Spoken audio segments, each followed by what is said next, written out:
Ndugu wanahabari, Jeshi la Polisi mkoa wa Ruvuma tunaendelea vyema na majukumu ya kusimamia sheria za nchi katika kuhakikisha usalama wa raia na mali zao.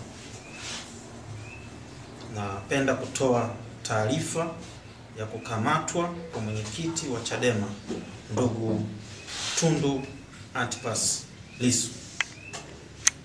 Jeshi la Polisi mkoa wa Ruvuma linapenda kutoa taarifa ya kukamatwa kwa mwenyekiti wa Chama cha Demokrasia na Maendeleo Chadema ndugu Tundu Antipas Lissu mnamo tarehe 9 mwezi wa 4 2025 katika mtaa wa Soko Kuu wilaya ya Mbinga.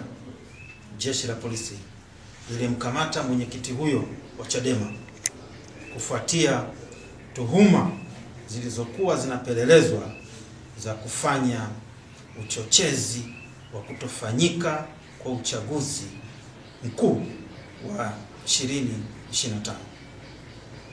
Mtuhumiwa huyo anahojiwa na Jeshi la Polisi juu ya tuhuma hizo huko Dar es Salaam.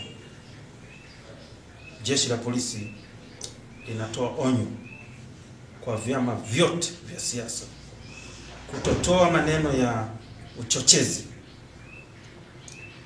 kutotoa lugha ya kukashifu polisi au serikali, au kuonyesha viashiria vyovyote vya uvunjifu wa amani katika kipindi hiki cha kuelekea uchaguzi mkuu wa 2025. Na kwa yeyote